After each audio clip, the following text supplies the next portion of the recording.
Yahoo, Prof here, and today I've got not Pokemon polls for you. I have an Amazon update. It is related to Pokemon though. I'd be doing this sitting down, but Ms. Phyllis has shown up, Ms. Trunker here, and taken my seat because she thinks she should have Gertrude's food. Gertrude has already eaten her food, and it is no longer right there where she normally eats. I have also cleaned up the cat hork that was on here. I had to scrape it off with a plastic razor blade. 409 didn't touch it. Got some isopropyl alcohol for cleaning PC components. That didn't touch it. Had to scrape it off. You can see probably a little bit of that spot still there. And I just cleaned this off. Remember?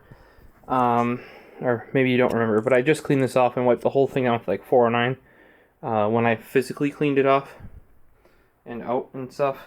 So, yeah, the fact that in one day they managed to get cat hork on there that I have to scrape off is kind of impressive. So what we have is that big pile of stuff right there. What this all is this is all Amazon returns from last week. That's the Champion's Path box. That's just doesn't even have its top. There's 2 Elite Trainer boxes that literally didn't, like, all the packs were pulled. All the good stuff was pulled out of. Here's the Vivid Voltage. Same thing. Down here you have some of the new Shining Fates tins where some of them legitimately didn't even have cards in them. The update on all of this is normally with Amazon Warehouse, I would just return it. This time, apparently, none of these, and I don't remember this being the case when I bought them, but they weren't eligible for return. Now, Amazon did still refund me. Yeah, I went through chat and got that. That's by no means guaranteed, and I asked them, like, how do I know if it's, eligible for a refund? Because warehouse deals, I believe, is like 14 days, might even be 30. And normally they're pretty much always guaranteed.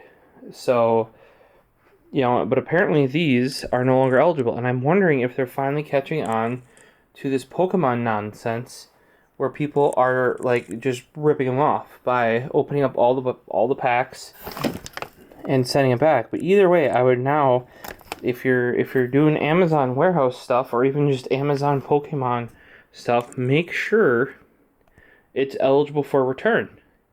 I'm not saying you're going to return it, but you might get something that's not legit, and you really should be able to return it, especially with the Amazon warehouse deals. So be more careful.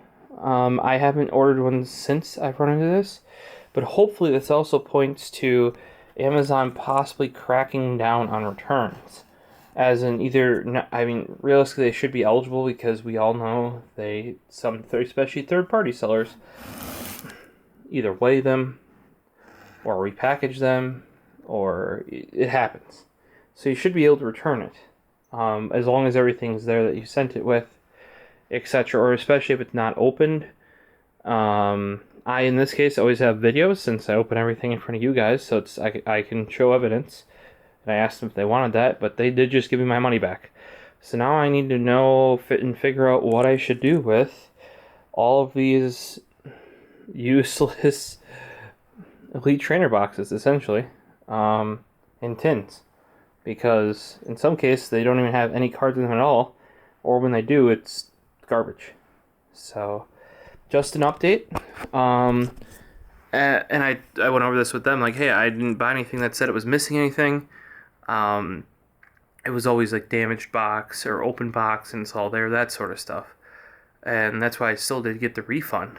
But being that they wouldn't take it as a return, that shows that something is up. Brewing could be good, as in maybe they'll crack down, like, hey, if they get those and they're opened up, they just won't refund you, essentially. Which I think is the correct thing to do.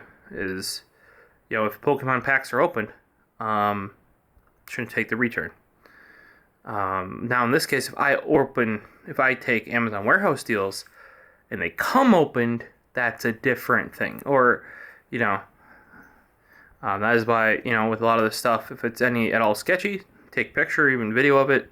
That way I have my own evidence. Kind of like when I ship out to people, I usually take a picture of the box, like stuff packed in it, how it's packed, and then once I seal it up, sealed up, like with the label on everything, just so I have, like, here's the state I left me in. If it's any in worse state or something's not like this, talk to your shipping carrier because it ain't me. You know what I mean? Just for my own records, I've been bitten a few times, and a number of times that saved my tush. So there's my recommendations there for you guys. But yeah, watch it on the Amazon warehouse stuff now. Make sure it's return eligible. Otherwise, I probably wouldn't buy it because you've seen my hit to win ratio. It's not very good. I've gotten some very good deals, but the percentage of those that are just in some cases empty, if not effectively empty, is far too great to be taking a risk where you can't do a return. So thought I'd bring you this update, and let me know what you guys think down in the comments. Hopefully this also means though that Amazon's cracking down on this bullshit where people will pull all the good cards out and just send it back. Oh, it's saying it's damaged. Where it's cool if the box is damaged, packs can't be opened. That's how I think it should be. But they have to pay somebody to actually check it, and I doubt Amazon wants to do that. But maybe they're losing enough money now. So subscribe, like if you like this sort of content, and hopefully we'll see you in the next one, where I still have plenty of Amazon warehouse stuff to open up that if it's bad I can hopefully send back. On that questionable note, see you next time.